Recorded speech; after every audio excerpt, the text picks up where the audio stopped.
तो hello guys, welcome back to my channel अर्थशास्त्र की नगरी। सो गाइज़, जैसे कि आपने थंबनेल के अंदर देख ही लिया है, जी हाँ, हम बात करने वाले हैं आज DUSOL के रिगार्डिंग। जैसे कि आपने थंबनेल में देख ही लिया है कि DUSOL के अंदर जो है एक बहुत बड़ा चेंज आ चुका है। जी हाँ, न्यू एजुकेशन पॉलिसी जो है अब DUSOL के अंदर अप्लाई हो चुकी है इसी साल से। मतलब कि अब जो स्टूडेंट DUSOL के अंदर एडमिशन लेने वाले हैं, अब 3 साल की डिग्री जो है वो प्रॉपर ख़त्म हो चुकी है। और न्यू एजुकेशन पॉलिसी के अकॉर्डिंगली अब जो भी स्टूडेंट अब से जो भी एडमिशन लेंगे उनको अब 4 साल की डिग्री जो है वो करनी पड़ेगी। सारे सब्जेक्ट्स जो है चेंज हो चुके हैं। पहले के कंपैरिजन में पहले कम सब्जेक्ट्स थे, अब स्टूडेंट को ज़्यादा सब्जेक्ट जो है वो पढ़ने पड़ेंगे। और इसका नोटिफिकेशन SOL की साइट पे आपको जो है देखने को मिल ही रहा है। UG course structure based on new education policy semester 1।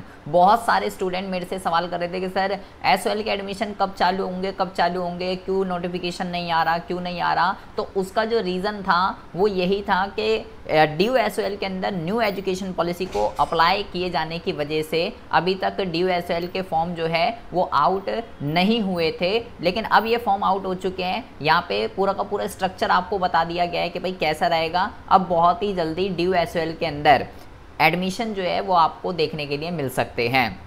हम बात करते हैं कि भाई चेंज क्या आया है, पहले क्या था और अब क्या है, उसके रिगार्डिंग हम बात करते हैं। DUSOL की साइट पे आप आ जाएंगे। यहाँ पे जैसे आप क्लिक करेंगे तो इस तरीके का इंटरफेस आपके सामने ओपन हो जाएगा। और यहाँ पे आप सबसे पहले देखेंगे सब्जेक्ट अभी भी DUSOL के अंदर वही 5 सब्जेक्ट हैं। सब्जेक्ट के अंदर कोई चेंज नहीं है। मतलब पहले भी आप केवल 5 कोर्स ही DUSOL के अंदर कर सकते थे। इंग्लिश ऑनर्स कर सकते थे, पोल साइंस कर सकते थे, BCom कर सकते थे, BA कर सकते थे और BCom ऑनर्स कर सकते थे। अब भी यही है, लेकिन अब चेंज क्या आ गया है इसके अंदर। जैसे लाइक मान लीजिए मैं सबसे पहले BCom की बात करूं, मैंने यहाँ BCom की PDF को ओपन करा तो BCom की अगर मैं बात करता हूं, जैसे कि आप जानते ही हैं कि भाई पहले हर सेमेस्टर के अंदर कितने सब्जेक्ट्स होते थे।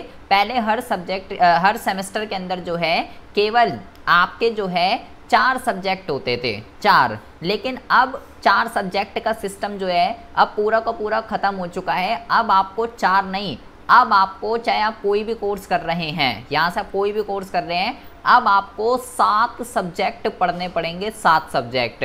जैसे कि आप देख रहे हैं कि ये BCom प्रोग्राम का है। 3 सब्जेक्ट कौन कौन से रहेंगे, बिजनेस ऑर्गेनाइजेशन एंड मैनेजमेंट रहेगा, बिजनेस लॉ रहेगा, फाइनेंशियल अकाउंटिंग। ये तीनों क्या लिखा हुआ है, ऑल आर कंपलसरी। तो 3 सब्जेक्ट तो ये हो गए आपके। जनरिक इलेक्टिव में से आपको कोई एक सब्जेक्ट चूज करना पड़ेगा। आप इकोनॉमिक्स ले सकते हैं, ठीक है। और कई सारे ऐसे सब्जेक्ट्स हैं जो न्यू एजुकेशन पॉलिसी के अंदर बात की गई थी कि भैया इसको जो है हमें अप्लाई करना है। जैसे कि आप देख रहे हैं कि department of history, department of mathematics, department of pol science, यहाँ पे BCom की बात करी गई है, ठीक है। लेकिन यहाँ पे आप जो सब्जेक्ट हैं जनरिक इलेक्टिव में आप देखिए economics, English, history, mathematics, pol science, यहाँ पे आपको आर्ट्स के सब्जेक्ट्स जो हैं देखने के लिए मिल रहे हैं। तो यहाँ से आपको एक ये दिल्ली थ्रू द एजेस, ये पॉलिटिकल साइंस के सब्जेक्ट हैं, ठीक है।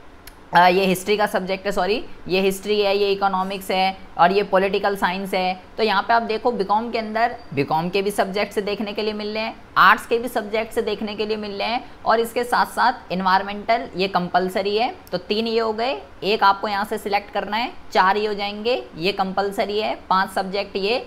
इसके लिए एनहांसमेंट में से आपको एक लेना है। अब यहाँ पे आप देखेंगे 3 सब्जेक्ट है, यहाँ पे हिंदी है, इंग्लिश है और डिपार्टमेंट ऑफ कॉमर्स का सब्जेक्ट है, फाइनेंस फॉर एवरीवन। सब्जेक्ट्स अब नए नए इंट्रोड्यूस हो गए हैं, ठीक है। यहाँ से आपको एक सब्जेक्ट लेना है और वैल्यू एडिशन कोर्स में से भी आपको जो है एक सब्जेक्ट लेना पड़ेगा। तो 3 इधर हो गए और 4 इधर हो गए, टोटल आपके 7 सब्जेक्ट हो चुके हैं BCom के अंदर। इसी तरीके से अगर हम BA प्रोग्राम की बात करते हैं, क्योंकि मोस्टली स्टूडेंट जो है BA प्रोग्राम के अंदर जो है एडमिशन लेते हैं, तो भाई अब 7 सब्जेक्ट तो है ही।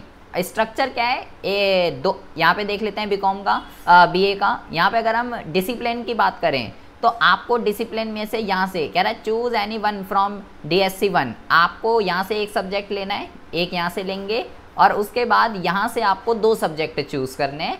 यहाँ से इसमें से 2 सब्जेक्ट चूज़ करने हैं। तो बात वही हो गई, 2 यहाँ से आप लोगे और 1 यहाँ से आप लोगे। तो यहाँ पे कोर कोर्स के अंदर 3 यहाँ पे हो जाएंगे, 1 यहाँ पे हो जाएगा, 4 5 6 7 7 इसमें भी रहेंगे। 7 सब्जेक्ट तो अब आपको पढ़ने ही पड़ेंगे। किसी भी कोर्स का आपको स्ट्रक्चर देखना है, आप जो है यहाँ से PDF को डाउनलोड करके उसका देख सकते हैं। मैंने आपको BA BCom, आपको अगर पोल साइंस ऑनर्स करनी है तो पोल साइंस कर सकते हो, ठीक है, पोल साइंस करते हैं बच्चे मोस्टली। BCom ऑनर्स करनी है, BCom ऑनर्स का स्ट्रक्चर देख सकते हो।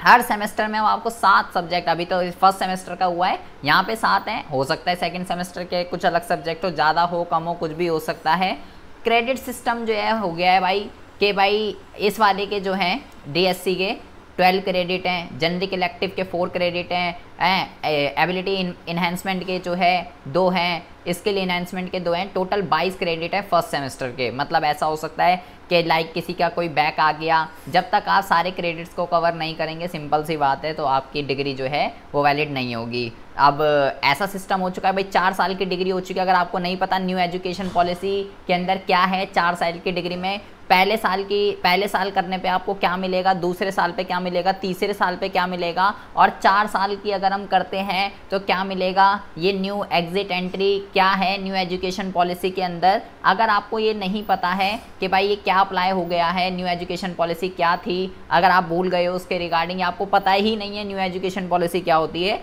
आप मुझे कमेंट बॉक्स में कमेंट करके ज़रूर बताइएगा, हम इस पे वीडियो जो है ज़रूर लेकर आएंगे। तो स्ट्रक्चर जो है DUSL ने अपना बता दिया कि भाई हम तो अब न्यू एजुकेशन पॉलिसी के अकॉर्डिंग इस तरीके से करने वाले हैं। एडमिशन जो लेट थे, जो डीले हैं, वो ये भी इसका रीज़न है, बाकी CUET जो रीज़न है ही वो तो आपको पता ही है। लेकिन अब बहुत ही जल्दी यहाँ पे आपको एडमिशन देखने के लिए मिल सकते हैं। सब्जेक्ट्स नए हैं और बहुत कुछ नया है, लेकिन अब आपको 4 की जगह 7 सब्जेक्ट अब आपको एक ही सेमेस्टर में पढ़ने पड़ रहे थे। तो अब से जो भी स्टूडेंट अब से जिसका भी एडमिशन होगा, अब वो न्यू एजुकेशन पॉलिसी के अकॉर्डिंग ही चलने वाला है। जिससे पीछे के जितने भी हैं स्टूडेंट, उन पे ये रूल, जिनका जैसा चल रहा है उनका वैसा ही रहेगा। तो वो कोई टेंशन ना ले कि जी अब हमारा क्या होगा, मैं तो अभी फर्स्ट में था, मैं सेकंड में था, जिनका जैसा है वो वैसे ही है, ये अप्लाई होगा जो भी अब एडमिशन अब से चालू होंगे उसके लिए। ठीक है जी, आपको कोई भी डाउट है, कोई भी इशू है, आप मेरे को कमेंट बॉक्स में कमेंट करके पूछ सकते हैं। मिलते हैं आपसे नेक्स्ट वीडियो में ऐसे इंटरेस्टिंग टॉपिक के साथ, तब तक के लिए have a good day, bye bye, take care.